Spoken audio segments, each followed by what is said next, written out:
Konnichiwa from BA. This is a Rorschach Japan update from the 20th of February 2025. A quick summary of what's going down in Japan. Kicking off this edition, news organization Kyodo News released a survey on Sunday the 16th that found that 50% of respondents approved of the recent summit between Shigeru Ishida, the Prime Minister, and Donald Trump, the US President. The survey, conducted over 2 days, collected responses from 1,063 people using randomly selected phone numbers and found that Ishiba's cabinet approval rating rose to almost 40% from 36% in January. This was mainly because he showed good diplomacy skills in his meeting with Trump and avoided making Japan a target of the tariffs that Trump has been imposing on other countries. Of course, part of the positive reaction might have been because many didn't have high expectations of Ishiba to begin with. When he was first elected by the Liberal Democratic Party, many thought he was sloppy and not very smart, but their opinion improved on seeing how well he handled his first big meeting with Trump. That wasn't the only survey this past week. Asahi Shimbun, another news organization, carried out a survey last weekend to find out whether people support a dual surname system that will allow married couples to have different last names. Currently, in order to get married in Japan, one part of the married couple must change their last name to match their spouse's. Most often in Japan, the woman will change her last name, but the reverse can happen as well. However, in recent years, many argue that a person shouldn't have to change their surname just to get married. Asahi's survey found that 63% of voters support allowing married couples to have different surnames, more than double the 29% who support the current one-name system. Support is strongest among voters aged 18 to 29. 80% were in favor of a dual surname system. It won't be surprising if the dual system gets implemented because Japan's family registration system arguably just went through an even bigger change. On Monday the 17th, the government announced that starting in May, people from Taiwan will be able to list Taiwan instead of China as their place of origin on family registration certificates. This is basically Japan's government acknowledging Taiwan as an independent country. China did not like this as they considered Taiwan one of its provinces. Beijing warned Japan to act cautiously, calling the Taiwan issue an internal matter. Anyone who previously registered as from China will be allowed to update their records. Palestine will also be recognized as a place of origin in family registries. Unfortunately, people are facing discrimination in another area. Masaki Yoshii, a lawyer in Hyogo Prefecture, Western Japan, is challenging Japanese courts' refusal to appoint foreign national lawyers as conciliation commissioners, even in cases where there is no legal reason to disqualify them. Yoshii first realized this was an issue in 2003 when a South Korean lawyer was denied a commissioner role. Yoshii faced similar discrimination because of his Taiwanese nationality. He argues that conciliation commissioners assist in dispute resolution, not in wielding state authority, but courts still say that the commissioner needs to be a Japanese citizen. Yoshii said that since Japan's foreign population is growing, the policy needs to change. In a quick update to a story from previous shows, the court sentenced the man who threw a pipe bomb at Fumio Kishida, the former prime minister, in 2023, to 10 years in prison. This may have been disappointing news to some, as there were a few people on Twitter who said that he deserved the death penalty. One user pointed out that not only did he design the bomb to cause as much damage as possible, but that he was carrying a knife. However, getting the death penalty for a failed attempt at a crime, even if the intention is to kill, is unlikely.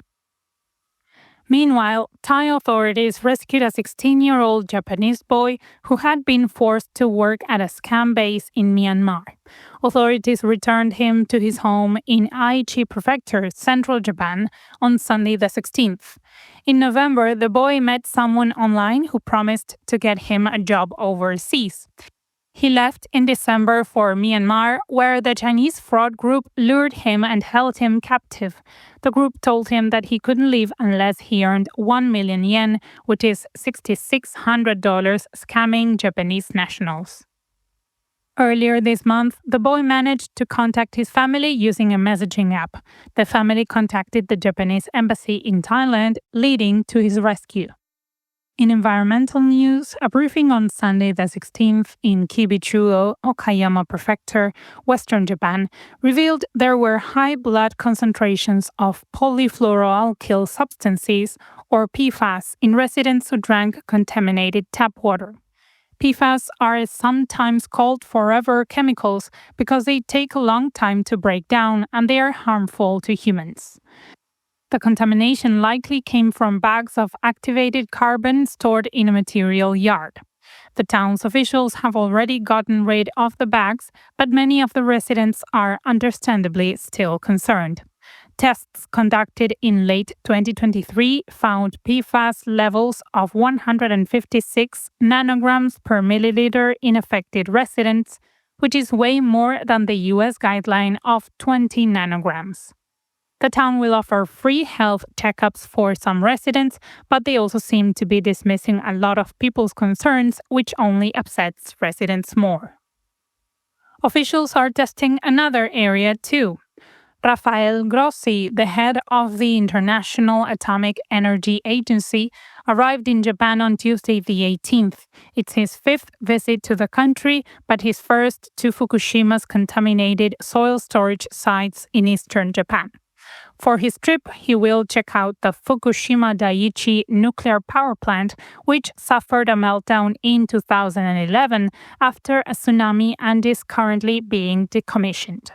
After the disaster, authorities removed 13 million cubic meters, or 42 million cubic feet, of contaminated soil and stored it. About 3/4 have low radioactivity, so if officials test it and it's safe, they plan to recycle it for various construction projects. They plan to dispose of the remaining soil by 2045. Grossi will also oversee seawater and fish sampling to ensure transparency in wastewater releases, which China and Russia have criticized. Also in Fukushima, on Tuesday the 18th, 3 people, a manager and 2 employees at a hotel in the Takayu Onsen area, died while doing maintenance work for the hot springs. Authorities said they found a lot of toxic gases like hydrogen sulfide in the area, so it is likely that 3 hotel workers died of gas poisoning. Tragically, that wasn't the only death this past week. That same day, a US man died while skiing in Kitakami City, Iwate Prefecture, northern Japan. He had been skiing with 2 other people in a no-entry zone when they got caught in an avalanche. The other 2 fortunately survived. The no-entry zone had been roped off because it was unsafe for skiing, with signs telling people to stay away. Speaking of snow, the Meteorological Agency said that mountains and areas along the Sea of Japan would be experiencing heavy snow this week. On Thursday the 20th, officials measured almost 5 meters or 16 feet of snow piled up in the Hakoda Mountains in Aomori Prefecture, northern Japan. Officials warned that people in these areas should be careful when shoveling snow as it could trigger an avalanche. To end on a lighter note, the annual Mito Plum Festival, held at Kairakuen Park in Mito City, Ibaraki Prefecture, began earlier this month and will continue until the 20th of March. It is one of Eastern Japan's largest festivals, lasting several weeks and featuring cultural events, tea ceremonies, traditional performances, and evening illuminations. Visitors also get to see the park's 3,000 plum trees in bloom. For pictures of the plum blossom trees and events from past years, check out the official Plum Festival website. Link in the show notes.